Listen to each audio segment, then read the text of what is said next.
ये आकाशवाणी गोरखपुर है। अब आप प्रमोद कुमार सिंह से क्षेत्रीय समाचार सुनिए। बहुस्तरीय कनेक्टिविटी के लिए प्रधानमंत्री गति शक्ति नेशनल मास्टर योजना के कल 3 वर्ष पूरे होने पर प्रधानमंत्री नरेंद्र मोदी ने इसकी सराहना की है। एक सोशल मीडिया पोस्ट में उन्होंने कहा है कि इस पहल ने भारत के बुनियादी ढांचे को नया रूप देने में महत्वपूर्ण भूमिका निभाई है। प्रदेश के मुख्यमंत्री योगी आदित्यनाथ ने भी एक सोशल मीडिया पोस्ट में कहा कि ये प्लान नए भारत में सुव्यवस्थित अत्याधुनिक आधारभूत ढांचे और मल्टी मॉडल कनेक्टिविटी के निर्माण में एक क्रांतिकारी पहल सिद्ध हुआ है। विभिन्न आर्थिक क्षेत्रों को बहुस्तरीय कनेक्टिविटी अवसंरचना प्रदान करने के लिए इस मास्टर योजना का शुभारंभ किया गया था। योजना के 3 वर्ष पूरे होने पर केंद्रीय वाणिज्य और उद्योग मंत्री पीयूष गोयल ने कल कहा कि प्रधानमंत्री गति शक्ति ने मूलभूत परियोजनाओं के कार्यान्वयन और उनकी योजना बनाने के तरीकों में एक आदर्श बदलाव लाने का काम किया है। इसका प्रभाव परियोजनाओं के तीव्र कार्यान्वयन, कम लॉजिस्टिक लागत और देश के हर क्षेत्र में पहुंचने वाली बेहतर सेवाओं में देखा जा रहा है।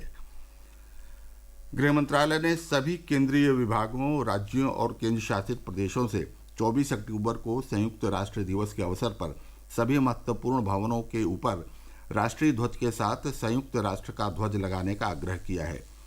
मंत्रालय द्वारा जारी निर्देश में स्पष्ट किया गया है कि राष्ट्रपति भवन, उपराष्ट्रपति आवास, संसद भवन, सर्वोच्च न्यायालय भवन, राजभवनों, राजनिवासों, विधान परिषद भवनों, विधानसभाओं और उच्च न्यायालयों पर संयुक्त राष्ट्र का ध्वज नहीं लगाया जाएगा।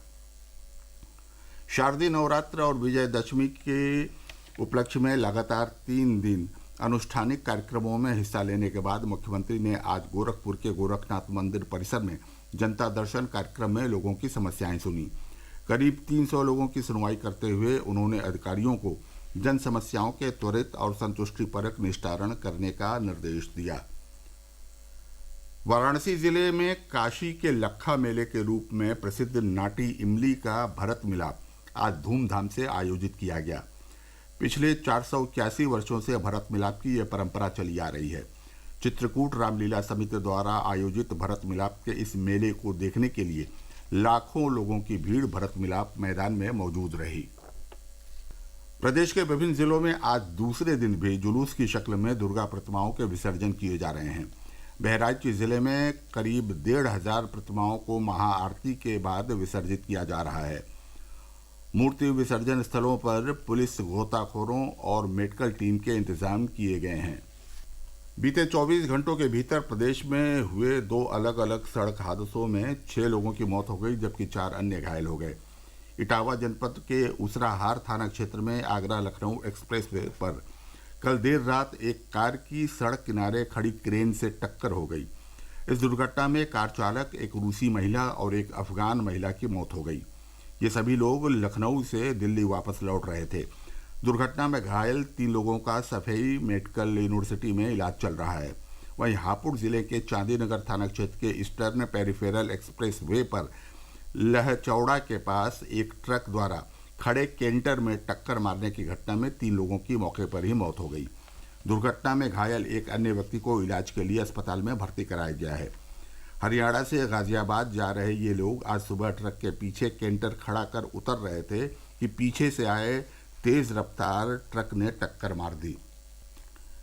भारतीय जनता पार्टी के नेता और रायबरेली जिले के ऊंचाहार विधानसभा क्षेत्र के पूर्व विधायक गजाधर सिंह का आज सुबह उनके आवास पर हृदय गति रुकने से निधन हो गया। वे 77 वर्ष के थे। प्रदेश के मुख्यमंत्री योगी आदित्यनाथ और पूर्व केंद्रीय मंत्री स्मृति ईरानी ने उनके निधन पर गहरा दुख व्यक्त किया है। मौसम विभाग ने पूर्वी उत्तर प्रदेश में अगले 3 दिनों तक मौसम के शुष्क रहने की संभावना जताई है। विभाग के अनुसार पिछले 24 घंटों के दौरान भी मौसम शुष्क बना रहा और रात्रि के तापमान में संभाग के सभी मंडलों में कोई बड़ा बदलाव नहीं हुआ। कल दिन के तापमान में वाराणसी मंडल में काफी गिरावट हुई, लेकिन बाकी मंडलों में कोई बड़ा बदलाव नहीं देखा गया। आज अंतर्राष्ट्रीय आपदा जोखिम शमन दिवस है। ये दिवस आपदा शमन में शिक्षा के महत्व को उजागर करने के लिए मनाया जाता है। इस वर्ष के अंतर्राष्ट्रीय आपदा जोखिम शमन दिवस का विषय है सशक्त भारत के लिए अगली पीढ़ी का सशक्तिकरण। इसके साथ ही ये समाचार बुलेटिन समाप्त हुआ। नमस्कार।